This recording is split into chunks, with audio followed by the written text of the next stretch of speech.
Good afternoon, everyone. How are you doing? And welcome to Dad to Dad. I'm Tim Langen. Oh, I'm Dr. Jose Manuel Villarreal. I'm Michael Scott. I'm John Monteleone. And this is Dad to Dad. And this is where dads get together and they talk about everyday issues that are affecting our kids, especially these days where we're stuck inside with them all the time during the COVID-19 crisis. This is how we deal with problems from everything, education, talking to your kid. Because right now, let's face it, we don't have a choice. This is it. We're all in this together, guys, except it's from a dad's perspective. So we meet every Thursday at 4 p.m. and we'll be here to help you out. How's your week going, guys? Good week. That's great. Michael, thanks for joining us. How's your week going? It's the first time here. We're glad to have you on as a host. Yeah, glad to be here. It's been a fun learning curve for me this week. The kids are getting used to me being home. At first the first couple of weeks, it was like, oh, Dad's going to work, so we got to really respect those boundaries. Yeah. If it's got a locked door, they're coming in. And so they might come in at some point today. I just want to preface that a little bit, but it's all fun. It's all love. That's okay. And I know, we talked a little bit yesterday, got to know each other, but if you want to talk a little bit about yourself, I know one of the things you were part of, was it the 100 Men for Education? 100 Men of Lorain. Well, I'm from Lorain, Ohio, and we had an organization. There is an organization in Lorain called 100 Men of Lorain. And that organization really provides great mentorship for students. And I used to be a middle school principal in Lorain, Ohio, and that's kind of where I was connected. And the great thing about 100 Men, my dad is a member too, and he pushed me. So this dad-to-dad connection, he pushed me to serve in a capacity beyond just my school approach, but expanding into the community. And then brainstorming happened. We began a mentorship piece, and it really connected dads and fathers and just men in the community with middle school age kids to really provide some love and some support. Because sometimes as a dad, I can say something, but hearing it from another man or another person outside of that dad child relationship really helps. So that's what we were doing. That's great. It makes such a big difference. One of my park dad friends, Chad, whenever we're at the park together, I'll tell his kids what to do and he'll tell my kids what to do because they actually listen to them. So it's good. I know what you mean. Yeah. That's great. But if you always want to go around to Jose, how's your week going? It's busy. I mean, somebody's washing dishes next to me. I Nice. got my kids running around the back. Boy, I'll tell you what, my son, who's fourth grade, stands right across the screens where I'm at, and he mimics what I'm saying just to make me laugh. I'll tell you, it's a ruckus around here, so I apologize if the background noise. I'm muted for sure. It's all good. It's all good. And John, what have you been up to the last 7 days? It's been great. Yesterday was our first official launch for our distance learning plan. So I spent most of my days just jumping in and out of Google Meet classrooms and seeing what the engagement was. We had set an overall goal for next Friday at 90% student engagement. So I was a little hesitant on what yesterday was going to bring, but all campuses were roughly around 55% attendance, and this is Nice. still, that's 55% with I would say about 10-15% of families that still need devices, still need hotspots. So it was pretty exciting. It's pretty interesting watching teachers mute kids when they started using it as their own personal chat room. So just a very exciting time. That's great. That's great. And I think I'm the only one on here that isn't that's not an educator. That doesn't really have to do with the only schooling I'm doing right now is at home. I don't have a student body to deal with. As far as me go, like I always say, I'm living the dad dream, the 50% custody dream. It's great. Few days of relaxation, and then the Langan hurricane comes through the door, and things are already trashed.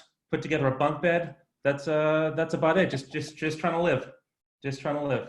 So that's pretty good. But you guys are all educators, and from a dad's perspective, I'm seeing things just from a parent's point of view. and the one thing that's curious to me is how as educators are you trying to get students to learn at home right now, and to help the parents? Because I was saying, a friend of mine was saying, God, my kids' teachers aren't acting fast enough. So first they're not acting fast enough, and then they're coming up and they're saying, well, now they want us to do X, Y, Z. And then I'll be like, well, you were just saying they weren't doing anything. So what's the mindset? What's the method to your madness when you're stuck in a once in a lifetime situation? You have a student body at home with parents during my first pandemic. Like, how do you go about getting a student body into gear for this? Yeah, that's I'll tell you what, from our perspective, from my perspective, when we got the word on a Thursday afternoon. The governor, came across and notified schools in Ohio that they were going to be shut down.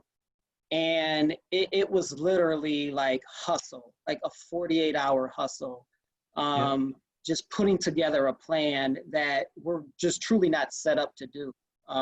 True virtual learning, brick and mortar buildings.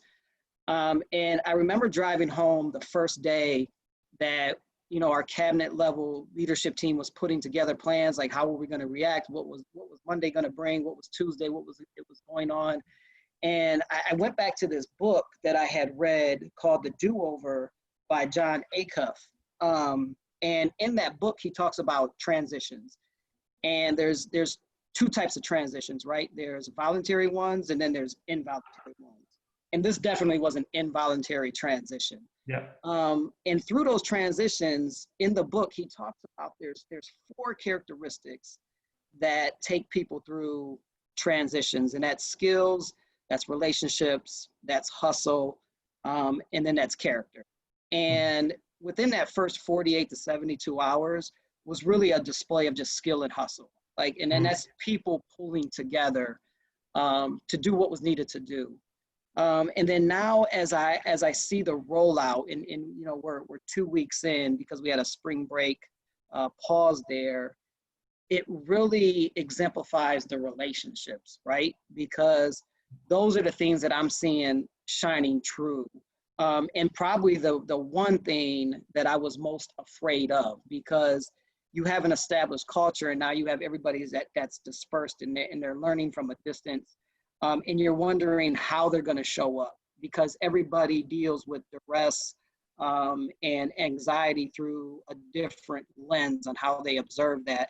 And so it was really just making those personal connections. And then us as a team realizing that not only did we have to take care of ourselves, but the main priority in the first week of this rollout was making sure that we were taking care of our families and taking care of our kids. And that outreach was there. And so that was our primary focus, Tim, for probably the first 10 days, and still continues to be our primary focus. So how did you do that? How did you make sure the kids were taken care of for those first 10 days? We just literally just wrote into a plan where we dispersed. Teachers had their own classrooms, and then we were just making personal touch points, because again, we didn't know what parents were already dealing with on the back end when everything was running smoothly or as we were accustomed to. And so that was just really reaching out to them, like, is there anything that you're concerned about in this immediate moment? And that's everything from, the lights being on to the rent being paid. Yep. Are there food insecurities that we need to worry about? Is there any health issues? That's great. Those are the reach outs that we were really focusing on in the first onset of the pandemic. That's really great. That's really day-to-day stuff, because so in my statewide group, Massachusetts Parents United, we'll talk about food safety, safe homes, and education last. Because even if your school sucks, as long as if you can't feed your kids or you don't have a home, at least school's there, at least you have a place to go. And we have so many parents now who are like, I'm not worried about school right now. I'm worried about how I'm going to feed my kid because I just lost my job, or if I'm going to have an apartment. So that's really great. That's really great that you could do that work. And how was the reception of the parents? It's been great. I mean, it literally has, like, they're reaching out now. They know, like, we've become a hub of what they need. So if they're suffering from food insecurities, Yeah. they know that they can reach out to us, and they know we will provide them not only where the site, but what the time window is for the pickup. If they have devices, but they just need a hotspot or Wi-Fi, they know that they can come to us. Or if they need a device, they know that they can come to us. The unsung heroes, the ones that are not wearing the capes, was truly our IT department. Like, they're really the ones that they're the heroes right now. They're holding it all together, because I really didn't think that in the area that we serve that we were able to go full one-to-one, and they really pulled it off. That's awesome. Michael, what about you? How are you handling this? So twofold, like, so as a professional, Yeah. My job by title is director of school improvement. So it's Yeah. my job to work with the principals to make school an inviting place, right? Where students can learn and they can feel safe, supported, and then get pushed upon these great rigorous heights and getting the support that they need at the same time, right? So how do you translate that to this remote world where interaction is through this box right here? If we're lucky, right? If we're lucky, because there's a privilege to just assume that people are going to be able to connect and the learning is going to be able to go as it is. So we took a step back. We paused professionally for a moment.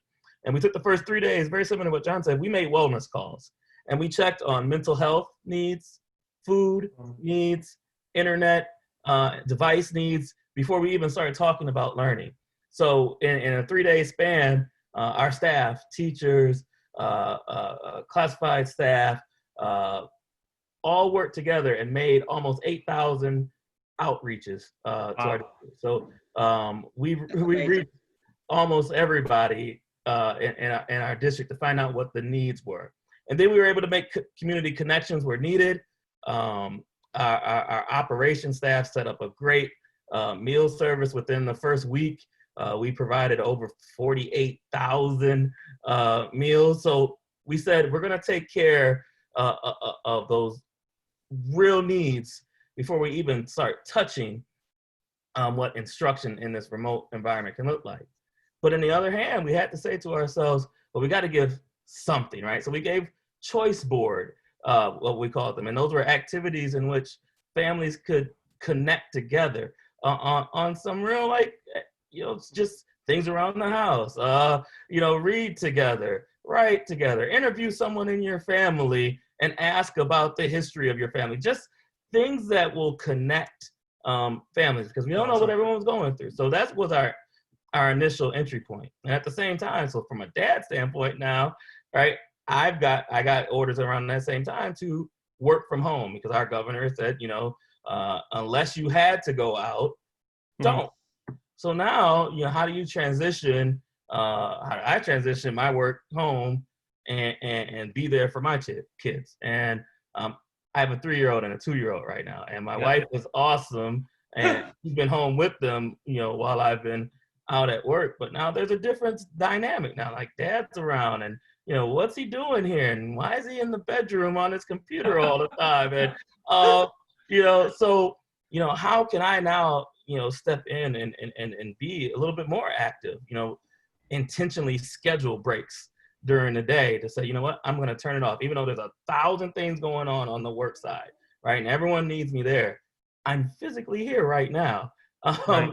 And that's all my kids know. So trying to do that, and it's been a struggle, I'm not gonna lie. I haven't excelled at it yet. I will. I'm hoping that this platform and being invited to a conversation like this, that I can learn from great men like yourselves and others that are gonna be tuning in to really figure this out, because I think that's where we are with this pandemic. Yep. There's no blueprint for how to do this. We're trying things. Some things are gonna be really successful. Other things are not. So keep doing the things that are successful, stop doing the things that aren't working. That's kind of been our approach to trying to handle this.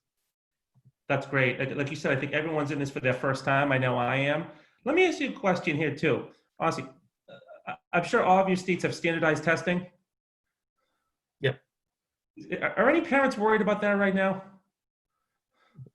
Okay, No, we thank you. canceled it in Ohio. So. Thank you. We got so offline. We got a call from a reporter, and they said, well, people are really concerned about standardized testing right now, and I said, I don't know about that, buddy. Like John said, they're concerned about how they're going to eat, whether or not they're going to have a job. In Massachusetts, the MCAS. So yeah, it's very low on the totem pole of people's concerns.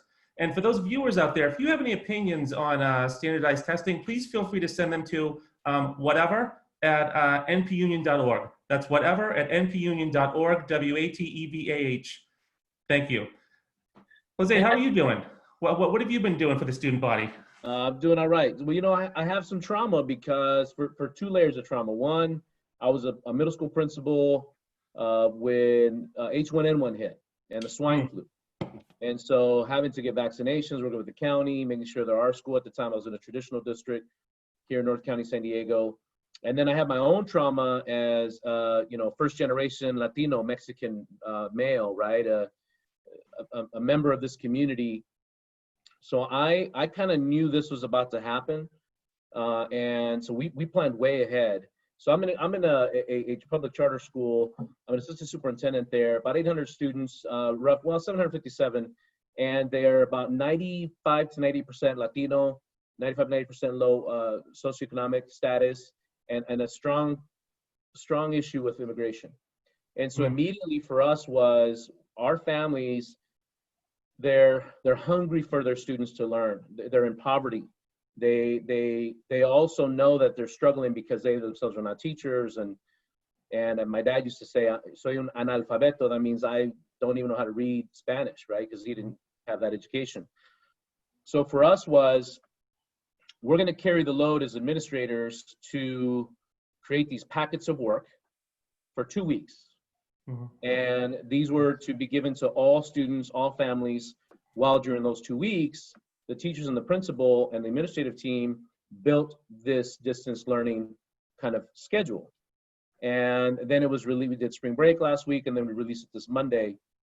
But in between those 2 weeks, that's why I still have a shirt and tie on, because every morning at 5 in the morning, I'm out there serving food, and we're up to 10,000 meals in 3 weeks. We stayed open during spring break as well.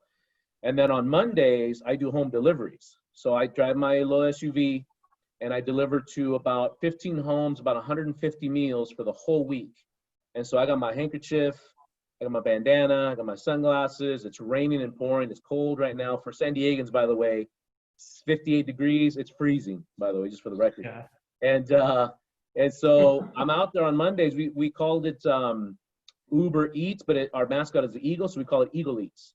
Okay. And so, you know, I take 2 hours, we load it up, and I knock on the door. I do like Amazon. I take a picture of it at the door. We make sure our counselor's on the phone, parents right there, they come out. And sometimes I've delivered inside the homes because the moms have the babies, you know, the grandmothers.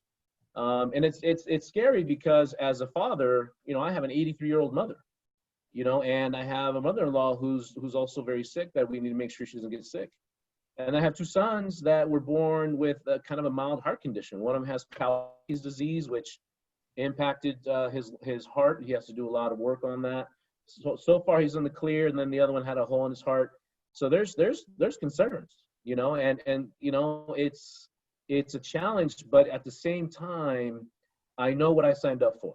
And when I'm there, this is what I tell when we do the huddles in the morning, you know, the other trauma was this is me. This is me in the community. I grew up real poor. My parents were field workers. And, you know, this is not a job for me. This is my passion. So being out there doesn't bother me. We have a letter that we've written to give to all of our employees. So if we get stopped by the police, we just show it to them. We're close to the border, so we have our janitor who comes from across the border, and we gave him a letter, and he said it's getting harder and harder to cross every morning. And then he gave the letter to the agent, and he read it and goes, all right, go right through. So there's a lot of things we're trying to do because, you know, we have a very progressive state, and, you know, Governor Newsom, he kind of shut everything down pretty quickly. And so we have to kind of be progressive in our own thinking about 10 or 15 steps ahead. So, you know, as a father, the idea of scheduling my sons, my 7th grader, my 4th grader, I mean, that's a challenge. I mean, I'm not going to lie, because they think that summer, they think it's spring break still. And I'm trying to get them to to, you know, sit to read and to do their math and to do the science. And the district that they attend, you know, they're still trying to figure it out as well. I mean, no one has this dialed in. I don't care who you hear from, what article you read. We all know nothing's dialed in. Everything's just kind of trying to make it work.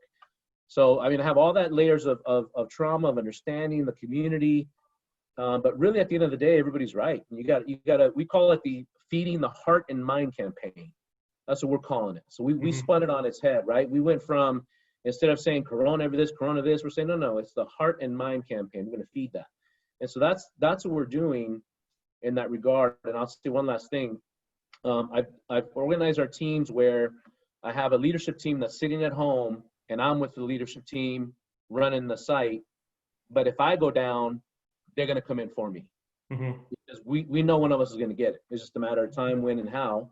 So I've done the same for the other teams. That's the classified staff feeding the folks, the custodial staff that's there. And it's funny because we do a lot of daily videos for our parents. And because of you, Tim, and because of Marisol, we now do daily videos at night. So for Pacific Standard Time in English and Spanish, 4 and 5, and we're talking directly to parents. And we've done themes like internet safety. We've done themes like distance learning, helping parents. And it's because of this forum you guys created. So we're all in with our parents, man. And we're breaking barriers, because as I share this with my fellow educators, they're like, nah, I can't do that. That's way outside. I said, man, if Tim can do it and he's pushing us to do it as a parent, we got to do it. Like, this is a call for action. And so I'm asking my other friends who are in the districts, and, you know, there's a lot of bureaucracy, man. You got to be careful. And especially if they're of color, they got to be super careful, you know. So you just got to be careful how you tread that water. And if you're a female, it goes on and on. But I think at the end of the day is you're going to be remembered for how you reacted in this moment. Yes. And I'll tell you what, I want to be remembered for what we're doing right now, including what you guys have already summed up, which is really exciting. Yeah. And Jose, how can people see your shows? You know, it's a great question. I think well, they can go to, it's called At Epiphany Prep Escondido, and it's on there, the links, and we're using the former platform Be Live right now, and it's working because I think we're so late in the evening for East Coast time that so far not much glitches going on, but it's a lot of fun. I got to tell you, today's topic is going to be on community and service. So we're going to talk about the census in Spanish and English. So English first for half an hour, and then Spanish at 5. And then we're going to talk about the immigration supports that we have that we find locally, and then we're going to do a pantry in our community. So we're going to do books on Monday. We've already piloted books. My sons donated 160 of their books, and we're going to, as we're handing up the bags of food, we're going to also hand them a book. And then on the Friday, we're going to hand them something from the pantry. And so that's what we're going to talk about today. But then next week will be about students. We're going to have students on. And, you know, middle school students. So here we go. Yikes. We're going to say, all right, tell us the truth. Do you like learning from home? And we're going to tell them. And they will keep it real. They will keep it real. You got to watch your mouth. They'll be careful, right? Like, we're going to tell them, be careful. Don't be too real. But they might. So we got to do a lot of pre-show kind of stuff, man. Yeah. Because I can see their agitation. I mean, we miss them, they miss us. But then when we're with us, it's like our own kids. You know, they don't want to be with us, right? But so that's how you can catch it. And again, I mean, thank you for motivating us to take it to another level, which is we're going to do it daily all the way to June and see how this plays out. Because we're shut down for the year. It's over. Yeah, that's how it's looking. Yeah.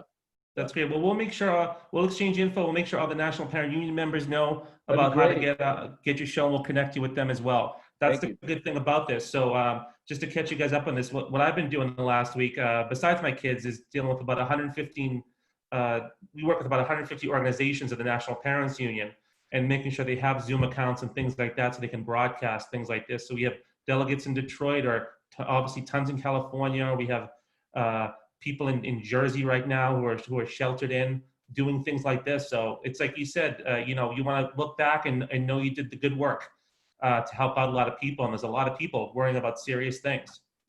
That's great, Jose. So I got to ask you then, you chose a topic today. How am I going to schedule my day now? What's the best way? Because I got to tell you, I don't even know what month it is. It feels like 3 months ago when the apocalypse hit, it was on a Thursday, it was a Wednesday night. and I knew I had Thursday and Friday with my boys. Mhm. And I went into full daddy teacher mode, right? Mhm. And I said, this is not Christmas vacation. We are going to work. We're going to do school. And I was a tyrant for 2 days. And by the time the weekend was done, I was like, this sucks, man. This sucks. And then, of course, it's different now because now we know it's going to go on longer. Yeah. And then there are days where I'm just like laying there. I'm like, you want to watch 3 hours of Captain Underpants Man? Go ahead. Go ahead. You know, and then they have different online things. Yeah. But I know you had some things you wanted to share about scheduling your day and what do you think the best way is for that? Yeah, honestly, I want parents to think about it like an accordion. You got to flex.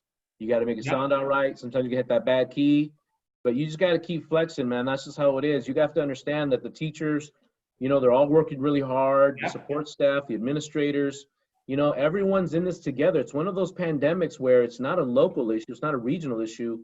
Man, we're talking about everyone's impacted. So the reason I picked this is that, as a father, I'm struggling. I will go on record right now, obviously being recorded, that even though in my position, my training, my title, man, I am a struggling father. But you know what though? Can I tell you something? That makes Yeah. me and other parents who aren't professional educators feel so much better. To Tim, see you guys struggling and seeing you guys talk about it is like a breath of fresh air. man, I tell you, I come home and my wife will tell you, she ain't here right now. I don't want to talk to anyone. I don't want to hear anyone. I've been doing that all day long. And I just have to grit my teeth and love my children and, love my wife. But boy, it's different because my dad was a laborer. See, my dad worked in the fields with his hands and his blisters. And he used to work at a mine here. And, you would think, now I go, man, I could see how much his body hurt before and how much he was exhausted. But dare I say that my mind hurts just as much? I mean, it's a weird thing. I feel guilty almost saying it out loud because, Yep. I didn't have coal in my nose. I didn't have, pesticides thrown on me as a field worker. But I'll tell you, it is a mental, a cognitive, it doesn't matter who you are, it's draining. And then the emotional side of it, the trauma we talk about kids all day, the adults that we're dealing with kids all day, the adults that are traumatized like the kids all day. So I would tell you that the reason I bring this up is for me, I look at our son's day as like a 9 to 1 day. And then we flex in between because this is a marathon. And I might get a lot more out of him on the weekend.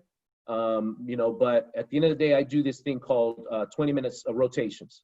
So they got 20 minutes, they got their iPad on, and they have to rotate themselves. I make them create their own schedule.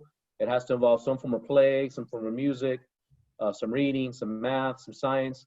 Because, it's not like back in the day when I had to go to the encyclopedia at my neighbor's house, my aunt's house, and pull V, Right. for vector or something. You know what I mean? Right. Now everything's everything's here. I mean, everything's on the phone, so there's no reason not to. They can borrow my computer. It's all there for them. But that's why I think for me, it's trying to do 20-minute cycles and have them carry the cognitive load and not me have to worry about their time. And then at the end of the day, I just give them a thumbs up or sideways or down if they didn't do well, and then we try it again the next day. And just patience. Yeah. Nice. When do you beat yourself up, guys? So when do you go? Like when do you punish yourself for doing a lousy job? Do you do that? All the time. Oh, yeah. Self-reflection, right? It's a process that beats you up. But for me though, I take time at the end of the night. Like I said, I got 3 and 2-year-old, right? So nighttime rituals matter. So being able to lay with, read a story, listen to my wife read a story sometimes more than not. And to me, any struggles that I am having, knowing that they're okay at the end of the night and that they're happy, that allows me to put that beat up to the side. So it's going to be there because that's part of the self-reflective piece, right? But, taking time to take inventory of how they're feeling is important. So that would be something that I would recommend to our dads too. Like, less is more in regards to the school piece. Like, from a school standpoint, we purposely designed what we're calling asynchronous learning. Like, so you don't have to be in that space at that time because we don't know what is going on in the homes and what the needs are. So we design our learning so that students and families can access it at any point. And from a pre-K through 8, we threw the grades out. We said, learning log, what are you doing? What are you learning? We gave some big questions, some big essential pieces. What did you take from it? And then high school is a little different beast because we're battling with what our Department of Education says that we need to do, right? But even then, we still scaled it back, and we put some hour constraints on our teachers to say, design learning. So if I'm a math teacher at, let's say, the middle school piece, design for 2.5 or 2 hours a week of math stuff. So every content area has that amount of time. So we're saying to the parents also, like, look, we're not expecting you to open up school at 8:30 and close school at 3:45. Like it's just not that type of party. If anything, when we come out of this pandemic, if relationships are nurtured at home and are better, and as a dad, I connect better with my children, then to me, that's the win. And that's the message that from a school standpoint, we're trying to say is as parents and families, connect. And if we can help you connect, maybe through an art activity, some music, some learning, okay. I'm sorry, I got it. That's okay, man. That's life, right? That's all good, man. That's the remote world 101. Let me decline. It's live, man. No worries. All right. So yeah, so that's kind of what we are, what I'm trying to do and how I'm navigating, the frustrations. Cause yeah, you want, like, I'm an educator, right? I value, education serves a purpose. And it's important, but it also has to be in this time managed, and we can't have people feeling guilty because we haven't moved along the curriculum and the pace and scope that we're used to. It's just nonsense. That's perfect. I gotta read something real quick because this made my day today. My son Max's his teacher sent an email, and I thought it was so beautifully written. Because it talked a lot about what you guys were saying. And of course I have it ready. It said things like, before you take a look at the plan, at this point it's expected that students will engage in certain activities, but then there's a headline here, one step at a time. Another point I want to make sure is clear is that this is not meant to be stressful. Please be sure to start where you can. If you need to start with a couple of parts of the schedule and work your way up, that's okay. And I'll send you this email, but God, it's just that kind of tone. It's that even if we have a 1 p.m. Zoom call like we had yesterday, if you don't show up, it's okay, and that we know you have lives going on. That's another thing there too. And I think that's such an important thing to remember too. I try to remember that with the people I work with at the National Parents Union, Jose talked about having a good team behind you. I have an awesome team behind you. Me too, but I have to remember too that, Jesus, they have families that they're working at home with right now during a pandemic. So there's also that stress too. We're just leaving the house. You don't know if you're gonna come back sick and get everyone else sick. So I have to be super cognizant of that as well. And everyone's just going through this struggle too. John, how about you? How are you dealing with the home life and scheduling, and what do you think about that? Yeah, how parents should handle their day to day? Well, first of all, I want to thank you for sharing that beautiful email with us, because that's truly a teacher that gets it. And it reminds me of this. We've all seen this quote, and a colleague shared it with me last week. The quote where it says, 10, 20 years from now, your student won't remember what you taught them, but they'll remember how you made them feel. Yeah. And that's really the approach that we take. And so I personally, I start off every day waking up in the morning and just a moment of gratefulness, because this is my calling, and I'm still able to do it remotely. And I think of people like my niece and my brother who are in the beauty industry, in the hair industry, Yep. and you can't cut hair by Zoom, like Right. So they're not working right now. And then from there, just kind of to speak to what Jose and Mike said, is just really making sure that taking that saying and rolling it into how you treat the people that you work with. Because same thing for us. And I shared this with our leadership team when I shared with them that quote. 10 years from now, we won't remember every detail of this distant learning phase, but we will remember how we made each other feel and how we had each other's back and how we collaborated and we celebrated those small successes. And I think as a father, you know, talking to parents and talking to dads, I think, you know, just like Mike, we have that asynchronous approach, and it's really just celebrating. Like if you logged on for 30 minutes and you were engaged with your kids, celebrate that time. Like that's nothing to be ashamed of, even if the set time was an hour or 45 minutes. So that's kind of how I'm handling it. I think it changes from day to day. I have days where I beat myself up a little bit more than others. And then I have days where, you know, I lay my head on the pillow and I'm again, thankful and just proud of the work that we're doing. And I'm lucky to be surrounded by a pretty phenomenal team myself. That's great. That's great. Well, guys, you guys have any plans for the upcoming week at all? What do you got coming up? You just gonna take a rest? You gonna take a nap? Lots of prayer, lots of rest. Yeah. We're gonna celebrate remotely. So like, Oh, that's right. church- It's a holy weekend, yeah. it's, you know, Easter weekend, and you know, our church, you know, it's been tough. You know, we have decided that we were not going to bring our congregation together, and we weren't in a position yet where, like some other churches, that we weren't ready to go remote with our service. But our pastor, God bless her, she has a prayer line set up now. She's stepping into the technology world too, and we're gonna have prayer. So, you know, once again, bringing my kids into that fold as a dad is important too. So we got to continue to find our ways to nurture our spirit, as well as our intellect. And you know, Absolutely. John is a big fitness guy, so I'm sure he's gonna be doing some fitness things. That's another thing I'm gonna try to take advantage of as a dad too, right? Try to. Yeah, man, you have to get headshots like John. So John sent me his headshot, and even my girlfriend was like, "Who's that?"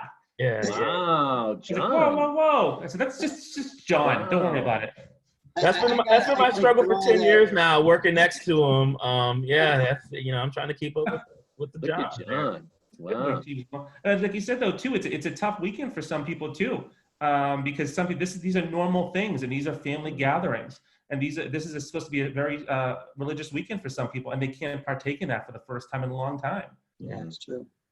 So it's a tough decision. How about you, Jose?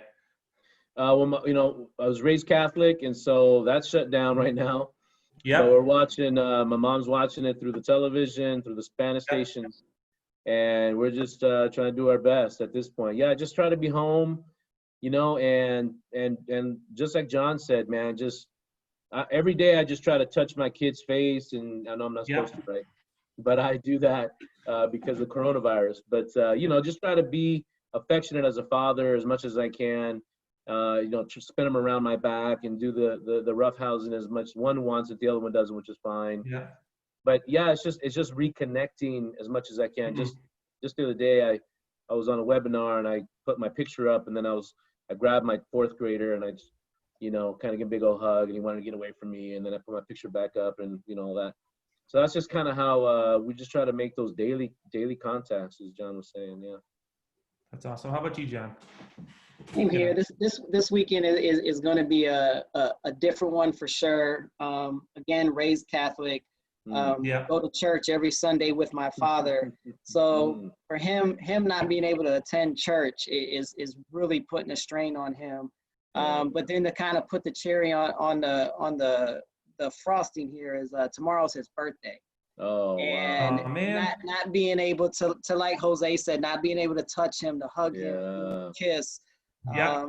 That's going to be rough, you know, having to do these new drive-by birthday parties that are kind of in vogue right now. So that's the plan for tomorrow. But again, just, you know, be thankful for what we have, and the fact that next birthday he'll be here.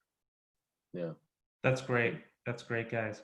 What about you, Tim? What do you got going on? Oh yeah, that's all about me. Hey, John. You guys do a lot of talking. Same thing. You know, it's weird. My brother and his girlfriend can't come over because of Easter. Same old, same old. We're just trying to improvise what we can do. You know, I told my kids. They say they believe in Easter Bunny. I think they just like the snacks. So they'll get a makeshift. They'll get a makeshift basket of something. I might make it out of a baseball hat or something, because I'm not going into CVS.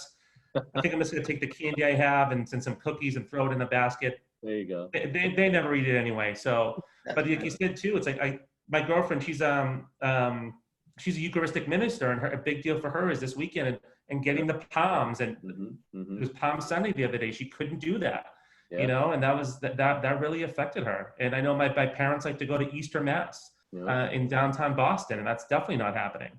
Wow. So they missed that personal Mhm. personal contact that you really can't get over video. Mhm. But I think, like you said, it'll be nice just to spend time with the family you can spend it with. And sort of what Mike said was, and we should try to talk about this next week. I find myself taking more advantage of these little moments throughout the day where I stop and I do something with my kids I might not normally do, because I'm here and because I can do it.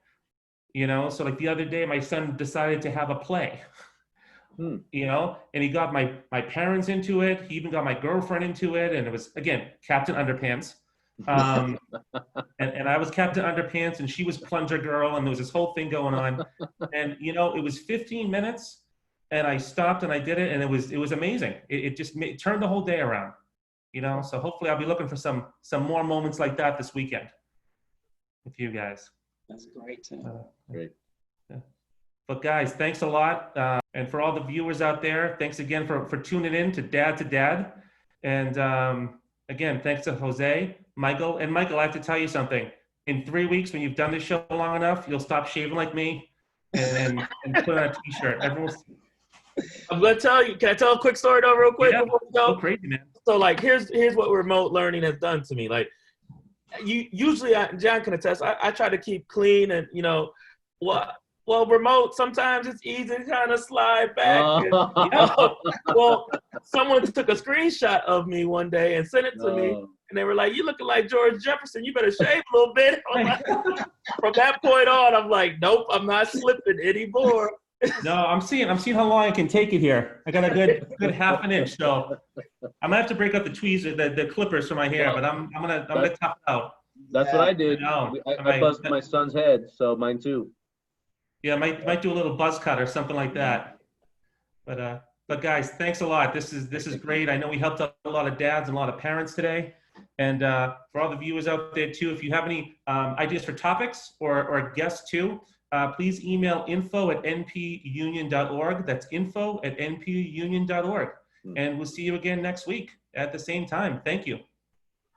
Thanks, guys. Thank you. Thank you.